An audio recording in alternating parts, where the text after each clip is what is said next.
Hello ladies and gentlemen, hopefully this video is finding you well because today is a beautiful day to talk about some Persona. As I'm sure many of you have heard, Persona 4 Arena Ultimax, one of my favorite fighting games of all time, recently got an announcement for a remaster being worked on for current consoles and PC, and so I thought I'd give people some tips that could be helpful for both newcomers as well as those who might have missed this game the first time around. Now, am I a pro at this game? No. But do I have a lot of time in it? Yes. And so this is just some of the stuff that I've learned while playing the game from about 2013 to 2017. So without further ado, here are 5 tips that I have for you for Persona 4 Arena Ultimax.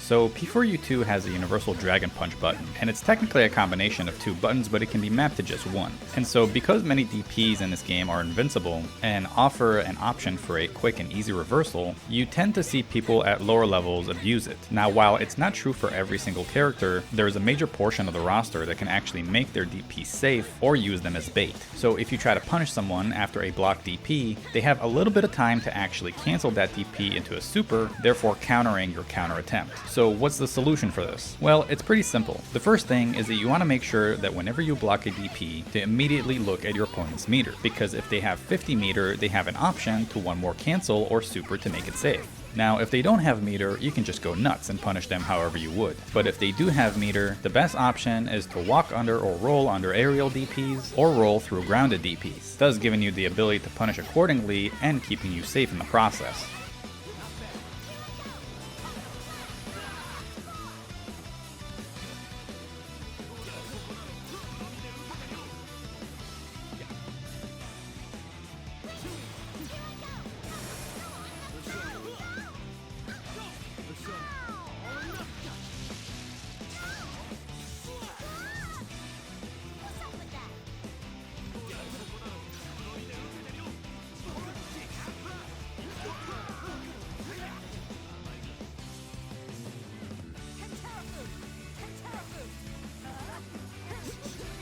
So in a similar way in which DPs are a high risk, high reward mechanic in this game, you have other moves in this game that people will like to abuse, especially at lower levels. And even people at higher levels will use them as hard reads or even as a desperation last ditch effort. So to balance the high risk, high reward, the game has a state of fatal counter, which means that certain moves are so negative you're not only counter hit, but you're hella counter hit. So get ready to take a bunch of extra damage. Now in Persona, it's important to make people pay for throwing out unsafe moves because hopefully it will deter them from doing it, which then will force them to play to your hand and not vice versa.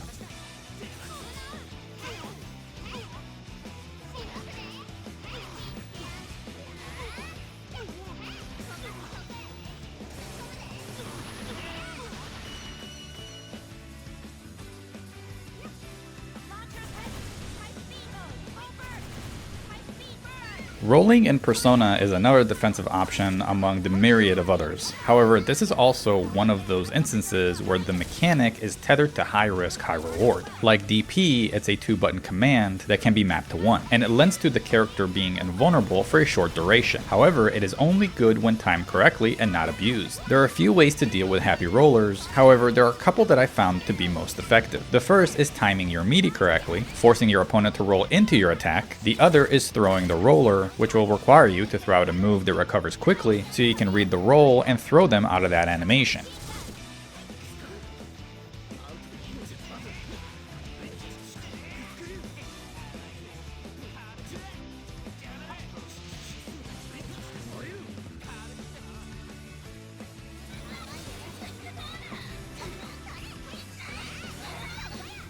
Persona is a funny game because, as chaotic as it can be, it actually really values the fundamental aspects in fighting games. Anti-airs is one of the most crucial components to success in this game. Jumping should never be free, and you would want to challenge it if possible. The other neat part of this game is the fact that you have air unblockables, meaning that you are not able to block in the air for a certain amount of time when you first jump, or if someone is right underneath you, making getting out of corners or sticky situations using double jump or high jumps not as viable of an option as one would think. So make sure to chase down those anti-airs.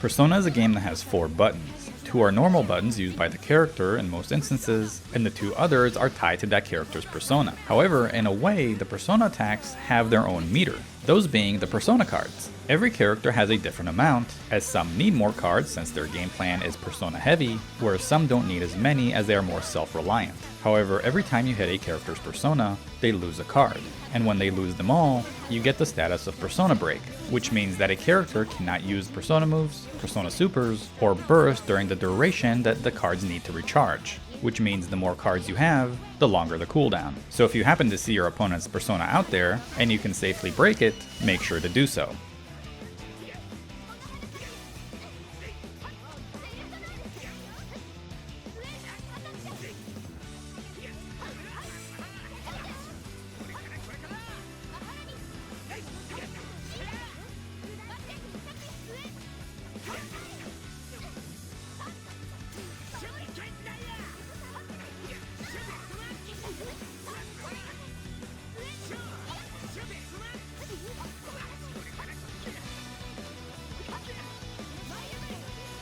And those are all of my tips for the upcoming Persona 4 Arena Ultimax remaster. Hopefully you learned one thing or two, and I can't wait to play with you all come March 17th.